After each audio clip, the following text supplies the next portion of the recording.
Hi, I'm Justine, And I'm Sarah Levon. and we are so glad you're here. We believe that your life has the potential to make a deep, meaningful impact on the world around you. You, as a nurse, have the ability to add value to every single person and patient you touch. We want to inspire you with resources, education, and stories to support you to live your absolute best life, both in and outside of work. But don't expect perfection over here. We're just here to have some conversations about anything birth, work, and life, trying to add some happy to your hour as we all grow together. By nurses, for nurses, this is Happy Hour with Bundle Birth Nurses. Okay, so we had a plan originally, but I have a new plan, and I thought it would be fun because, to be totally frank, I don't want to go to work tonight, and I need some uplifting laughter, okay? So hopefully this helps some other people. Oh, no pressure. But I think it would be fun to talk about our unpopular opinions, and I think they're going to be very different. So I'm going to give you a second. Okay.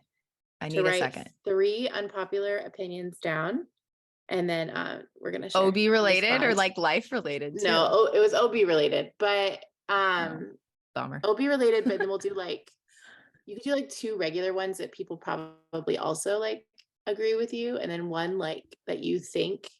I have one on my list, like there is a definite drastic difference between the nurses that care about this. Oh boy. I know. Okay, I need a I'm second. I'm gonna get some haters. Take a second. Okay. Bring it. Okay, you want me to go first, or you want to go first? I think you should go first. Okay. This was your idea. So one unpopular opinion is I think it's really fun to ask if the support person wants to feel the head when the baby's pushing. I've told other nurses this, and they're like, that is so gross. And I was like, why? They get to be the first person to touch the head. So that's opinion. That's an unpopular opinion I have. Maybe it's more popular than I thought. I don't know why I would think, like, I don't think that's gross at all. They're about to touch their slimy baby when it comes out anyway. It's true, right? And I don't know, maybe it's like what's the difference when it's at the I don't know, perineum like, or not? Yeah. Yeah. And like it's motivated. I love when the patient does it. Don't get me wrong. Oh yeah, same. But when and then it's funny too, if you think about it, we ask the patients if they want to do it, they do it with their finger. Right. And then we're so concerned about our sterile gloves when we're pushing, and it's like, it's and you're trying to get your sterile gloves on, right? Like it's not that big of a deal. Unpopular opinion. I think, I don't know how to totally word this, but I think that if you need to call the doctor in the middle of the night, you should never feel bad about that. Because they chose this profession. It's so true. This, like, what you're going to be upset, like, and they're yell at you. And literally in my head, I think to myself, I got there at the end of my bedside time where I'd like be precepting and talk about this. I'm like, what if they yell at, I'm like, no, that's their issue. They chose this job. They knew what it was about. This is a part of the role. That's so true. I have to tell you about a story of a nurse I started with, and I work with her still, and we were making fun of her in a loving way on nights because she works on days now, of how she doesn't give 2 Fs about anything. And the doctor was mad at her for calling about something, and she straight up told him, like, you're on call, right? For 24 hours? Right. Okay. Like, why are you getting mad? She literally said, why are you getting mad? And he didn't know how to respond. Yeah. I mean, that's really what we need to start doing. You're not in like a respectful, exactly. You're doing a job and you get to sleep while you are on call. Like, I don't get to sleep. And I'm actually the one laboring with them. Right. And you choose, Sarah, to be on call for your clients. Yes. I chose to not be a midwife because I didn't want to be on call. Like, those are the things we choose in our lives. Exactly. Like, you chose this person. Sorry. Yes. And don't make my life miserable because you chose something that you don't love. That's your issue, not mine. So true. Okay. My unpopular opinion too. I don't mind when my patient and their person cuddle in bed. Oh, that's a good one. That's a really good one. I don't either. He can pop out of bed or she can pop out of bed so fast. Yeah. And like we were talking a little bit, like, this is good for physiologic birth. This is good for hormones. yeah. This is just, they want to do that. They want to do that. Let the oxytocin get going. Like, and then nurses will be like, well, what about when they're ruptured and there's fluid? I'm like, they're deciding to do that. Like, if they don't care, why do I care? And they've experienced some fluid probably. in the past. There has been fluid. Yeah, it's so true. So that is an unpopular opinion I have. I let them cuddle, and I think in It's a good one. yeah, whatever. Like we Yeah. just Who cares? It's not a big who deal. cares? It's not a Yeah. big deal. We make so many things such a big deal where it's like, uh-huh, okay. Gosh, I feel like you have such good ones. And I'm like, really? I don't care. I don't know if I don't care because I know it's easier. But like, if you have a really uneducated patient where like literally they know nothing about it, I'm like, oh, challenge accepted. Mm, Or they're super overeducated. I think you can go on either front and like not like either one. Like you want them to do their childbirth classes, but like don't tell me what to do. And I yeah, sort of like the so challenge true. of like, oh, you know so much. Okay, great. So let's figure out what you know, and then let's build off of that and support what you know. And even if they're, very unpopular opinion, even if what they've heard is not necessarily true, like they've heard some real bad TikToks or like they heard a story that like, oh, it'll kill your baby. Like, I'm like, okay, how do I sneak this in a way that's non-threatening and doesn't make them feel judged for the education they have, but I like supplement in like little ways to help just sort of shift perspective. Like, I think that's like a fun game. I like that. That's good. I would say I don't mind at all when there's no education, just because that's kind of what I feel like it's a baseline for everything Mhm. nowadays. But I guess I would probably be like, I don't necessarily like if they're like know Know it all. everything. Yeah, like, but then I want them to know things. So yeah, I don't Right. know where I my opinion lies there. Well, I think we're quick to judge the ones that like you don't know anything, you haven't done anything, like how this is a big deal kind of thing, which I do. I mean, and we know that Yeah. it's better for them to know. Like you need to be sending them to childbirth classes. They need to have a frame of reference that will only support their experience if it's coming from the right source. But even if that happens, like what are you going to do then? If they show up, like, well, all right, let's sit down, do a little crash course and Right. But sort on of the that same go ahead. like dull it down in a way that like they can get like the important nuggets in the moment. It's so true. I mean, we talked about this. I don't know if it was on a podcast or just with us. So we get so irritated when they don't know anything, but then when they know even a little bit and have opinions, we're like, "Excuse me, that's not my Right. opinion. You wanna delay for 90 seconds and not 60? We don't do that." Right. And my So unpopular opinion is like free for all. I don't care. Like, yeah. and I like sort of the adaptation and the like sneaky challenge of like, which camp are we in? And Yeah. then like, how do I help level the playing field in a way that they can downregulate their nervous system? They can understand what's happening. We can do the shared decision making thing. And yet like they're receiving accurate information along the Mm, way and sort of replacing some of the like poor information they've heard. I think that's yeah. fun. Yeah, that is fun. It's a challenge though, I'll say that. It's a lot of work. Yeah, We have an education guide in our store. Makes we things a lot do. easier. I dreamt that up in my head And you like drew years it. ago. And then eventually I drew it. Yeah, turned into something. Okay, I think we're gonna disagree on this one, Oh, and that's yeah. okay. We can lovingly disagree. Yeah. My unpopular opinion is I don't mind how many visitors are in the room. I've had like 15 before. Oh, yeah. You think we would I disagree thought on that? yeah, I thought you were like more like no visitors. Not no visitors, but like you have like a more like what if an emergency happens? What are you gonna do? Like, Eh, it depends. No, I don't really care. yeah. I mean, I think, okay, where I care is if the visitors are causing shifts in energy that then, especially, I would say almost less as a nurse and more as like a birth coach, that I'm having to navigate the like million different energies and the anxiety and then the like passive aggressive and then the over It's very true. opinionated and then like all of that just plays into their birth memory. So Yeah. that's more what I care about. But like, I mean, more the merrier in general. And it depends on what the patient wants too, because a lot of times I feel like the patient doesn't actually want their people in Mm, there. They would prefer to not have a big group, but they don't know how to speak up for themselves in that way. And so then I get a little feisty on that one. And I also see, I have so much to say. I also have like a mother complex. Like I think, and this is not, it's not like I love, hear me loud and clear, that like if your parent has done the work and they're self-reflective enough that they can make it about you, and or like your relationship with your mom is significant, it's safe, it's all the things that we dream of having in a mother, then all the more power to you. But too often I see, and probably a lot of you see, that relationship, there is so many layers of dynamic, and then they show up to the room and they have strong opinions, or they're talking about their birth story the whole time, or la-di-da-di-da, like it just is way too much drama, and it's always a thing. And this is where, like, especially in the last 5 years of like knowing the parents ahead of time before we get in the room and having these conversations about the concerns, and me voicing those of like, okay, this is definitely something to consider and it will affect your experience.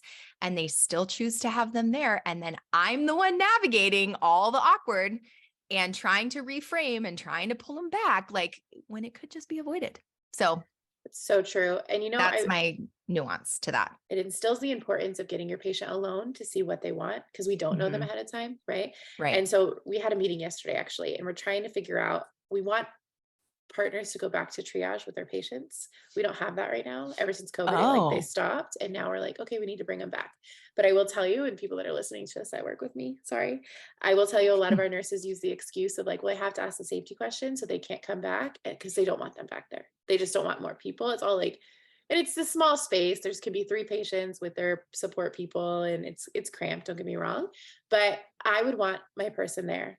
Like we would, Everyone wants their person there. yeah. No one wants, So I have, oh, ooh, right. finish your So thought. we I'm about to know, and respond. the leadership team is like, well, so what's the solution to that? We were all nurses. We know, like we know what the Mhm, excuse is, right? mhm. So we're gonna have, I think we're gonna have our secretary. Our secretary weighs the patient and walks them back to triage. And so our secretary can ask, like, are there any questions you don't want the nurse to ask you in front of your support person? And then is there any way, like any part of your living situation where you don't feel safe?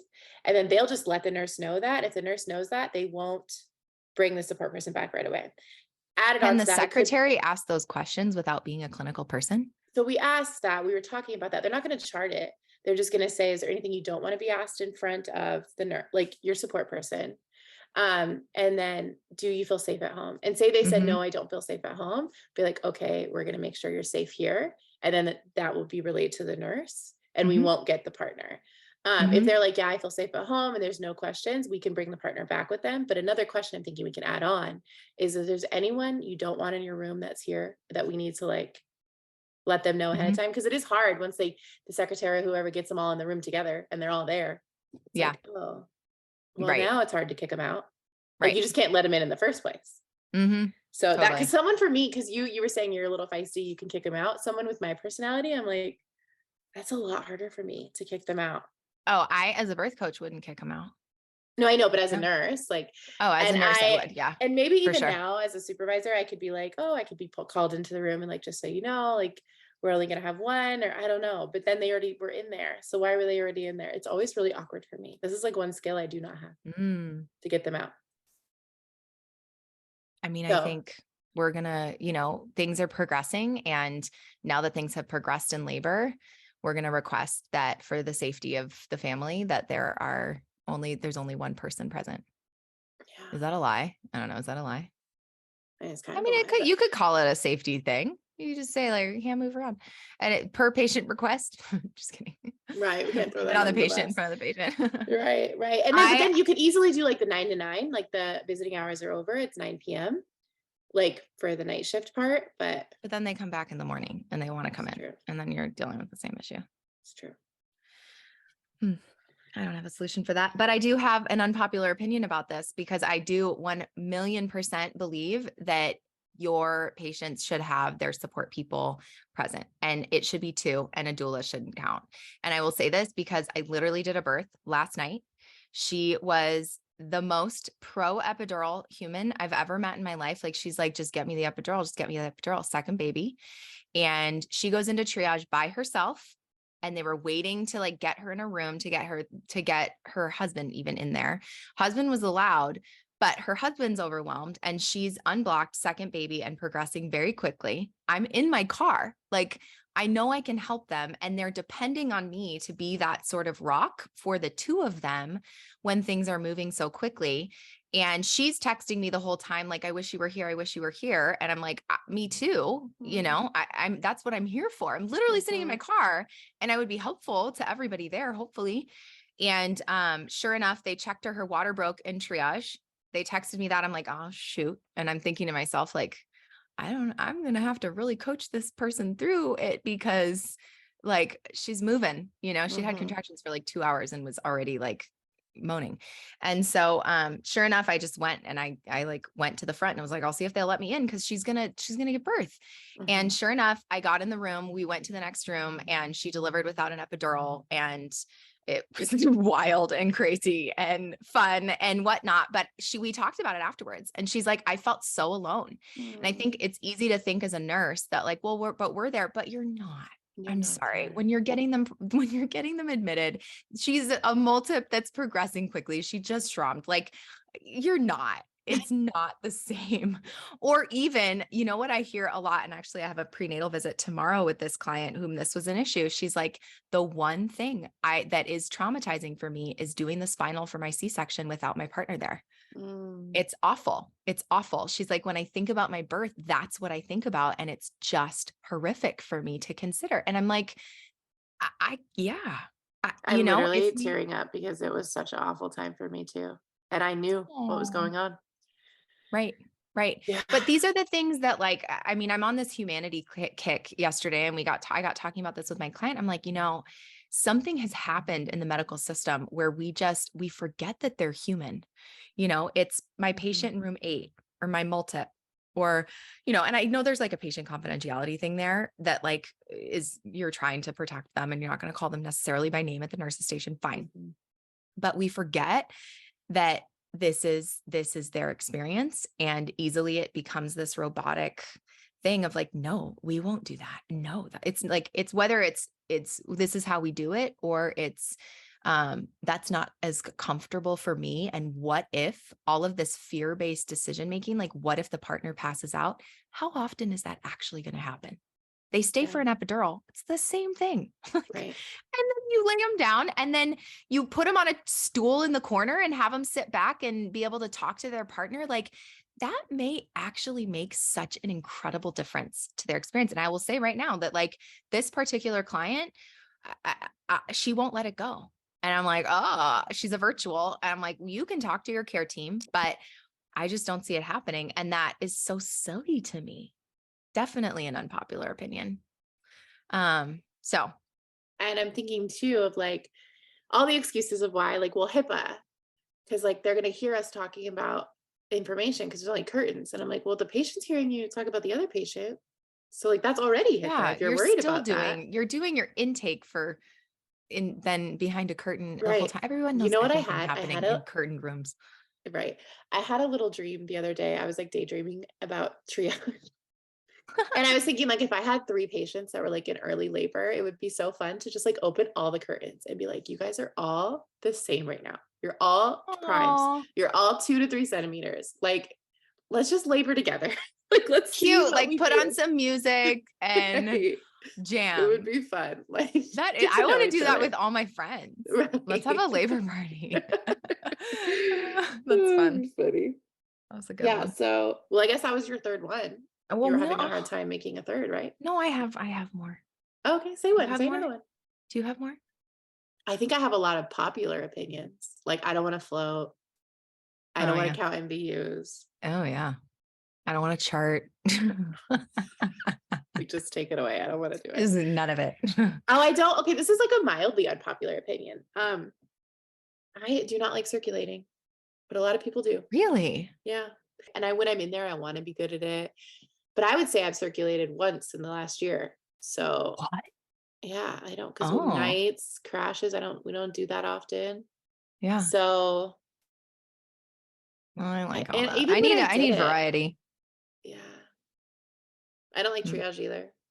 Oh, love triage. But and I know you do, but and our triage is like a lonely island back there. It's like so lonely. You're all alone. I know Mm. you have the patience, but you're like just itching to No, like it's all talk the to your same. friends. Like, Yeah.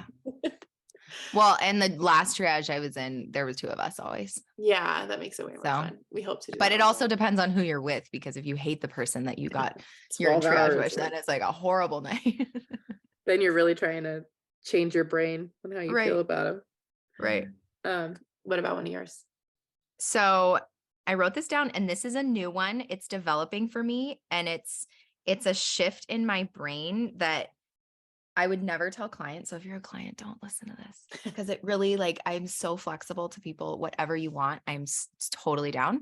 But personally, the more I learn about physiologic coping Mm, and physiologic birth, the more I'm like strangely like, oh, don't do the medical intervention thing. Like I know we like and you're all preach about about interventions.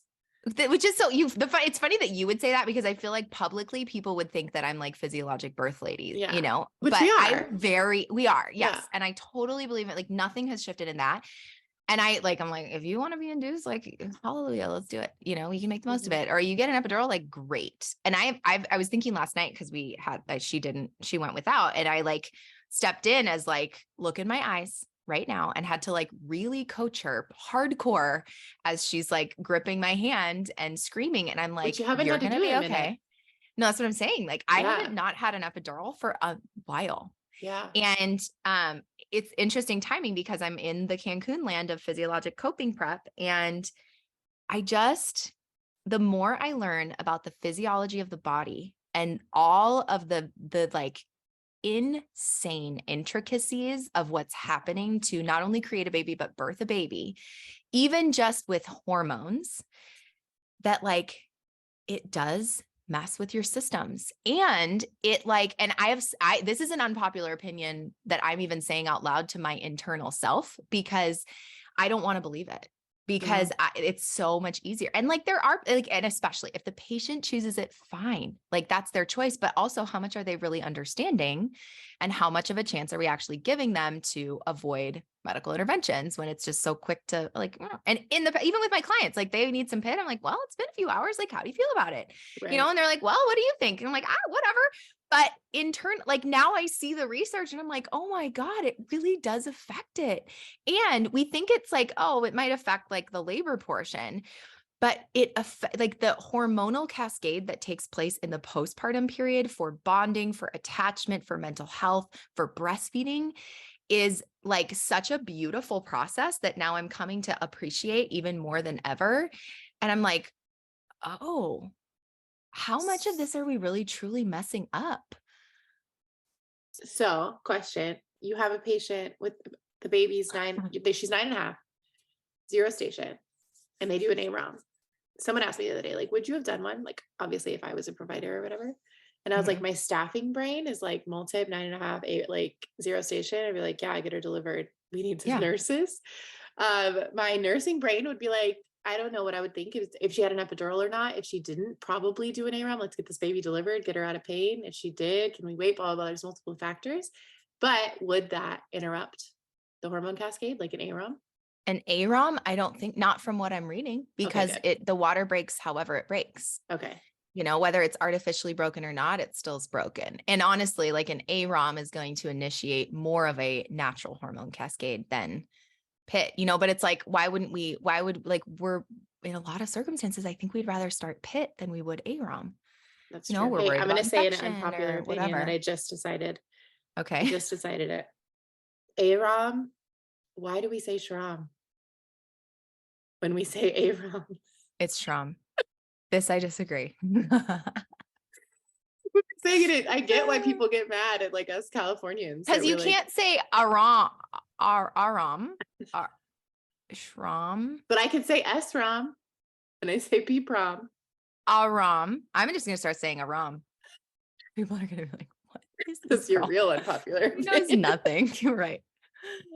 It's shram, That's really funny. aram. That's true. Yeah. All right. Well, I this think is you should fun. also be able to video in the room.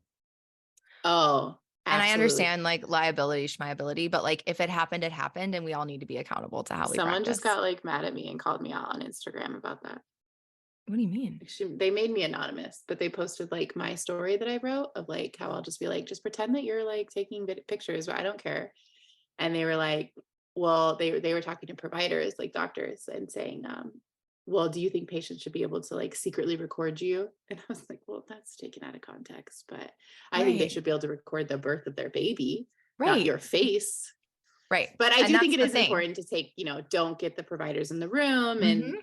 um, Yeah. And like people, if they're going to be on camera, they need to consent to that. Or like this particular client is a public person and mhm, they'll blur out people's faces, yeah. even if there were videos that I took. Mhm, mhm. Mhm. You But know, I I will mean, I say, would be devastated. I've said I want a whole film crew for my birth. Like everyone's going to see it. And I don't care. I say that now, but like flex and flow. But in general, I like know, I want right? to watch that over and over and over again. This is what I Mhm, do. And for mhm. somebody to like, I would choose a provider based on the fact that they would let me record or not. Yeah, Like yeah. that it's that important to me and that devastating to me to think about not having any memory of it. Like, why wouldn't people want that? I guess, I Yeah. mean, like, they could choose not to want it. People don't do wedding videos and stuff like that, but Yeah, but no, there are people that yeah, don't like, or they're like, I don't need to see my vagina yeah, like no, that, or totally, what. I totally. totally get that. And, or I'll ask like, when I'm taking photos, how do you care? Because normally I'll get like the whole full Monty. Mhm, And mhm. most of the time people are really grateful for that. And they want to see everything Yeah, and like, whoa. right. Well, I shared with you that I used to like, we had this big bucket of pictures as a kid, and my mom had like vagina pictures, is what we called them, because one of the births they took photos, and every time we'd reach them, I'd be like, "Oh, gross," and like throw it away, the bucket picture of her vagina. But now I'm like, That's where are those hilarious. photos? I like went and looked for them. I Yeah. was like, I want to see your birth photos. Yeah, let me see your vagina. I Yeah, love let it. me see it. My mom has both of our births on video, and I've seen them like 100 times. That's Like I awesome. know exactly what's happening with mine. I had a prolonged decel. It's the running joke that like, think of how smart I'd be if I wouldn't have had the like 25-minute decel that I Oh thought my like it's gosh. stressful to watch my own birth. You've seen it. I don't think I have. Oh my God, we have to watch it. My mom Yeah. will be mortified because so many people have seen her now births, but it's like every labor and delivery nurse I watch with, they're like, wait, wait, wait, wait, get it. Yeah, I think that I'm like, I'm not going to be okay. And maybe that's why it was the That's decel, funny. but I was fine. Clearly You are fine. I made it. Maybe a few less brain cells, but whatever. Babies are resilient. They are. And they actually are like, and that is also what I'm learning through the physiologic birth stuff is like the fetus has such an important, like adaptive hormone. I can't even get into that in Cancun because it would be like a whole nother world. Like I've had to focus on the I mean, labor I have to portion. get into it for my breakout. I realized. Oh, well, I have lots of I research know. for you. I need you to shoot me I some of your will. resources. I mean, my resource list right now, you're going to have to peel through. It's over 200. Hmm. So Yeah. sorry. But yeah, okay, that was fun. That's That helpful was through fun. my drive to want to go to work. Oh, good. I'm so glad you can do it. Share with us. Thank you. Share with us your unpopular opinions. Email us, or I wish they could comment. You can comment on YouTube, but share on our DMs. I want to hear your unpopular opinions, or if you agree, let us Mm-hmm. know. Or we should do like a carousel post Yeah, that's fun. of Send our me. unpopular opinions, Send and then me you can your comment on them unpopular. on Instagram. Yeah, I will do Fun. that. Thanks for spending your time with us here today on Happy Hour with Bundle Birth Nurses. If you like what you heard, it helps us both if you subscribe, rate, leave a raving review, and share this episode with a friend. If you want more from us, head to bundlebirthnurses.com or follow us on Instagram or TikTok. Now it's your turn to take what you learned today, apply it to your life, and be okay if your opinions don't match when you take care of your patients. We'll see you next time.